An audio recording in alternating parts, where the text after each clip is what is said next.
Hello friends, कैसे हैं आप सब। तो डियर, हम लोग एक टॉपिक स्टार्ट किए थे झारखंड का भूगोल। तो इससे रिलेटेड जो है हम लोग जितने भी एमसीक्यू क्वेश्चन है उसका क्लास कर रहे हैं। इसमें बहुत सारे क्वेश्चन है हम लोगों का। तो आज का जो क्लास है ये आपका थर्ड क्लास है। तो हम लोग चलिए स्टार्ट करते हैं। पहला क्वेश्चन आप देख लीजिए कि निचली नदी घाटी एवं मैदानी क्षेत्र की समुद्र तल से औसत ऊंचाई कितनी है। 150 मीटर या 150 से 300 मीटर, 400 मीटर या 420 मीटर। तो 150 से लेकर 300 मीटर जो है ना, ये आपका ऊंचाई है। कहाँ से? तो निचली नदी घाटी मैदानी क्षेत्र की समुद्र तल से जो है औसत ऊंचाई जो है आपका 150 से लेकर 300 मीटर तक है। ठीक है, याद रखिएगा। तो इस क्षेत्र में जो है जैसे कि राजमहल के पहाड़ी स्थित है, जो कि कैमूर बिहार के पहाड़ी क्षेत्र का एक विस्तृत भाग है। ठीक है, नेक्स्ट क्वेश्चन है आपका कि राजमहल की पहाड़ी लगभग कितने क्षेत्रों में फैली हुई है। 1000 वर्ग किलोमीटर, 2000 वर्ग किलोमीटर, 3000 वर्ग किलोमीटर या 4000 वर्ग किलोमीटर। तो याद रखिएगा कि राजमहल की पहाड़ी जो है ये लगभग 2000 वर्ग किलोमीटर क्षेत्र में फैली हुई है। जिसमें आपका कौन कौन सा क्षेत्र आता है, तो जैसे कि दुमका आता है, देवघर आता है, गोड्डा आता है, पाकुड़ आता है और पाकुड़ आता है, और साहेबगंज का मध्यवर्ती और दक्षिण भाग है, जो कि लगभग मिलाकर 2000 वर्ग किलोमीटर है। ठीक है, तो याद रखिएगा कि राजमहल की पहाड़ी से क्वेश्चन हमेशा आता है। तो याद रखिएगा कि ये जो है 2000 वर्ग किलोमीटर तक फैला हुआ है, जिसका विस्तार दुमका, देवघर, गोड्डा, पाकुड़ का पश्चिमी भाग और साहेबगंज का मध्यवर्ती और दक्षिण भाग है। नेक्स्ट है, राजमहल की नुकीली पहाड़ियों को क्या कहा जाता है। दोन, टार और आपका टोंगड़ी और डोगरी। तो याद रखिएगा जो नुकीली पहाड़ी होते हैं ना, उसको हम लोग टोंगड़ी कहते हैं। क्या कहते हैं? टोंगड़ी कहते हैं। देखिए, निचली नदी घाटी और मैदानी क्षेत्र में जो है कहीं कहीं छोटी पहाड़ी मिलती है, और जो नुकीली पहाड़ी जो है मिलती है, और उसे हम लोग जो है टोंगड़ी कहते हैं। और जो आपका गुम्बद नुमा होता है ना, गुम्बद नुमा पहाड़ियों का जो होता है, इस तरीके से गुम्बद नुमा होता है। तो इन पहाड़ी को हम लोग क्या कहते हैं? डोंगरी कहते हैं। ठीक है, तो उन नुकीली पहाड़ी को हम लोग टोंगरी कहते हैं, और जो गुम्बद नुमा पहाड़ी होता है उसको हम लोग क्या कहते हैं? डोंगरी कहते हैं। ठीक है, तो ये सब वर्ड याद रखिएगा, क्योंकि यहाँ पे जो है थोड़ा सा इसी तरह आपका, अगर हम लोग नेक्स्ट क्वेश्चन देखते हैं कि राजमहल के गुम्बद नुमा पहाड़ी को कहते हैं दोन, टार, टोंगरी और डोंगरी। तो अभी हम लोग जस्ट डिस्कस किए कि इसको जो गुम्बद नामा रहता है उसको हम लोग क्या कहते हैं? आपका डोंगरी कहते हैं। ठीक है, नेक्स्ट क्वेश्चन है आपका कि चाईबासा का मैदान झारखंड के किस धरातलीय स्वरूप का हिस्सा है। पहाड़ क्षेत्र का, रांची पठार का, हजारीबाग का पठार का, या निचली नदी घाटी का मैदानी क्षेत्र। तो याद रखिएगा चाईबासा का मैदान जो है ये निचली नदी घाटी और मैदानी क्षेत्र में स्थित है। ठीक है, और ये जो है उत्तर में जो है दालमा की श्रेणी, और दक्षिण में जो है कोल्हान की पहाड़ी, और पश्चिम में सांडा एवं उत्तर पश्चिम में जो है पोरहाट की पहाड़ी से घिरा हुआ है। ठीक है, तो ये 3-4 पहाड़ियों से घिरा हुआ है, तो याद रखिएगा। ठीक है, नेक्स्ट क्वेश्चन देखिए। झारखंड की एकमात्र नदी जो बरसाती नदी नहीं है, निम्न में से कौन है। दामोदर नदी, स्वर्णरेखा नदी, दक्षिण कोयल नदी और स्वर्ण नदी। बहुत इंपॉर्टेंट क्वेश्चन है, तो याद रखिएगा स्वर्ण नदी जो है झारखंड की एकमात्र नदी है, जो कि आपको बरसाती नदी नहीं है। ठीक है, तो झारखंड की जो अधिकतर नदियाँ होती है ना, ये बरसाती नदियाँ होती है।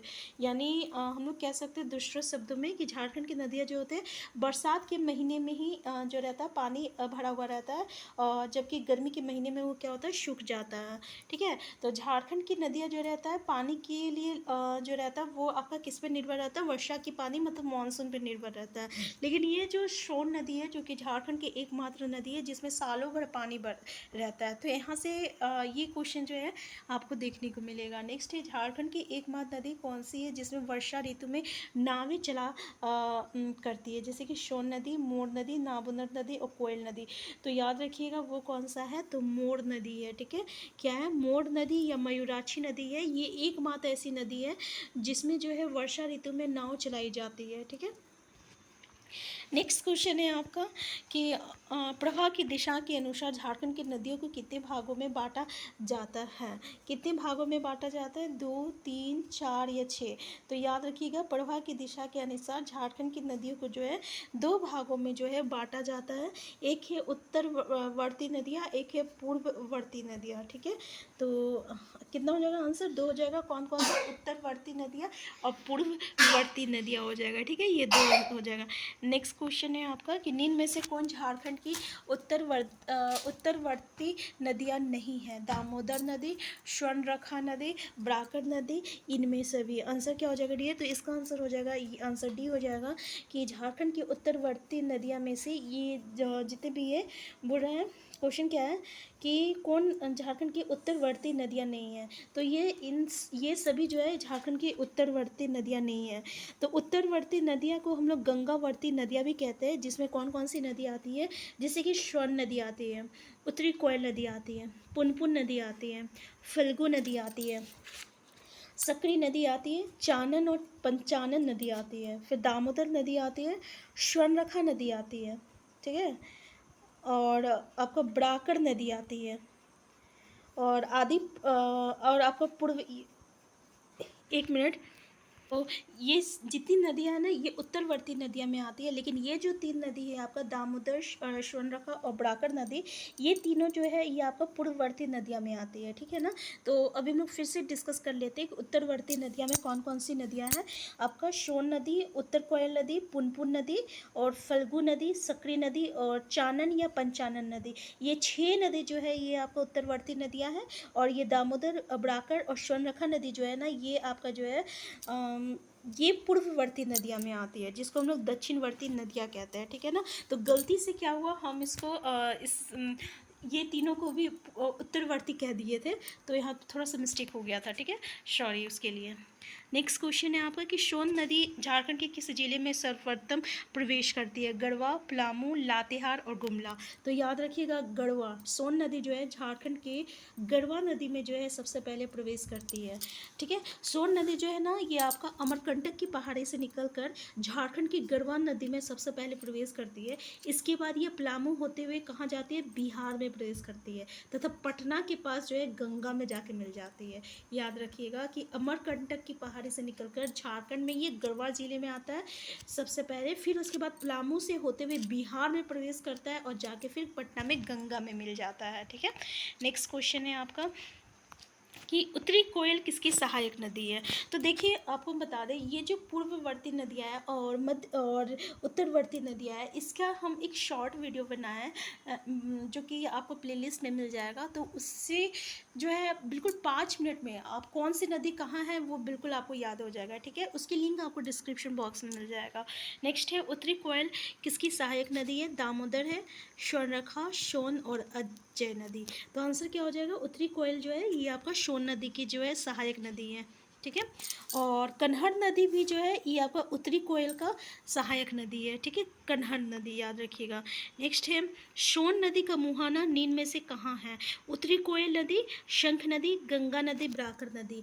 तो याद रखिएगा, आंसर क्या हो जाएगा आपका, गंगा नदी हो जाएगा। ठीक है ना, सोन नदी का मुहाना जो है गंगा नदी है। ये कहाँ जाके, गंगा नदी में, यानी बिहार से होते हुए ये बिहार में प्रवेश करता है, फिर पटना के पास जाकर ये क्या होता है, गंगा नदी के साथ मिल जाता है। नेक्स्ट है, सोन नदी का अफवाह क्षेत्र झारखंड के कौन कौन से जिले में है। तो अभी हम लोग पढ़े थे ना कि सबसे पहले वो गढ़वा जिला में घुसता है, फिर उसके बाद गढ़वा से होते हुए कहाँ जाता है, पलामू में जाता है, पलामू से होते हुए वो बिहार में प्रवेश करता है, फिर उसके बाद पटना में जाके गंगा में मिल जाता है। तो आंसर क्या हो जाएगा, आंसर ए हो जाएगा। नेक्स्ट है, उत्तरी कोयल नदी का उद्गम स्थल निम्न में से कहाँ है। रांची पठार, टोरी, हजारीबाग पठार या चैनपुर। तो उत्तरी कोयल नदी का उद्गम स्थल जो है ये रांची का पठार का मध्य भाग है। ठीक है, याद रखिएगा। नेक्स्ट क्वेश्चन है आपका कि निम्न कथनों पर विचार कीजिए। औरंगा एवं अमानत उत्तरी कोयल नदी की सहायक नदी है। उत्तरी कोयल नदी का अफवाह क्षेत्र 12,800 वर्ग किलोमीटर है। उत्तरी कोयल नदी पलामू, गढ़वा तथा लातेहार में बहती है। उत्तरी कोयल नदी का मुहाना सोन नदी है। तो आंसर क्या है इसमें से? तो इसका सही कथनों का पहचान कीजिए। तो देखिए इसमें से ये जो है ना, औरंगा एवं अमानत जो है उत्तरी कोयल नदी की सहायक नदी है, ये बिल्कुल सही है। और उत्तरी कोयल नदी जो है ना पलामू, गढ़वा तथा लातेहार में बहती है, ये भी सही है।